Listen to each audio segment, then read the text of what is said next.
C'est le plus grand bal diplomatique en début de l'année, un rayonnement pour la politique africaine dans un contexte de crise sanitaire liée à la pandémie du Covid-19. Les chefs d'État membres du G5 Sahel, ceux de l'Afrique de l'Ouest et bien d'autres organisations panafricaines ont rehaussé de leur présence à cet événement historique.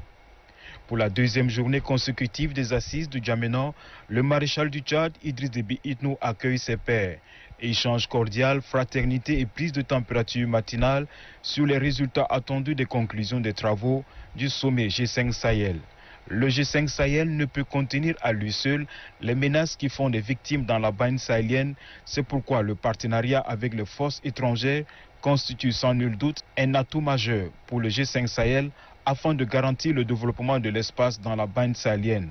Comme l'a si bien montré l'arrivée de certains présidents de la CEDEAO, Union africaine, Union européenne et les Nations unies. La 7e session ordinaire de la conférence des chefs d'État du G5 Sahel augure un lendemain meilleur pour l'ambition de cette jeune organisation devenue une plateforme indispensable pour la sécurité dans la bande sahélienne après 7 ans de création.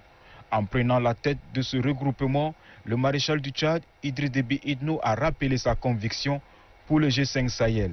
Notre détermination et engagement à soutenir le G5 Sahel n'ont jamais fait de doute. Nous avons toujours œuvré à l'unisson quand il est question de prendre des grandes décisions pour la survie et la bonne marche de notre institution, a-t-il déclaré.